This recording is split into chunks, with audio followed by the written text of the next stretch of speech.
বয়ঃসন্ধিকাল হচ্ছে প্রতিটি মানুষের জীবনের একটি বিশেষ সময়কাল।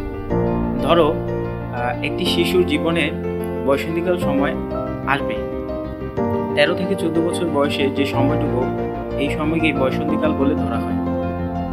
এই সময়ে একটি শিশুর শারীরিক ও মানসিক পরিবর্তন হতে পারে। এই শারীরিক ও মানসিক পরিবর্তনকেই বয়ঃসন্ধিকাল বলা হয়। বয়ঃসন্ধিকাল বলতে আমরা বুঝি একটি ছেলে ও মেয়ের মানসিক এবং শারীরিক দৈনন্দিন এবং নিত্য নতুন পরিবর্তন। কখনো কখনো কারো ক্ষেত্রে বয়ঃসন্ধিকাল আগেও হতে পারে এবং পরেও হতে পারে।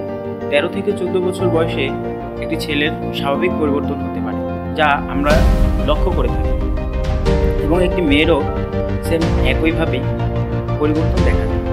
এই সময়ে একটি শিশু শৈশব থেকে কৈশোরে পদার্পণ করে এবং সমাজের অনেকেই এই স্বাভাবিক পরিবর্তন ভালোভাবে নিতে পারে না।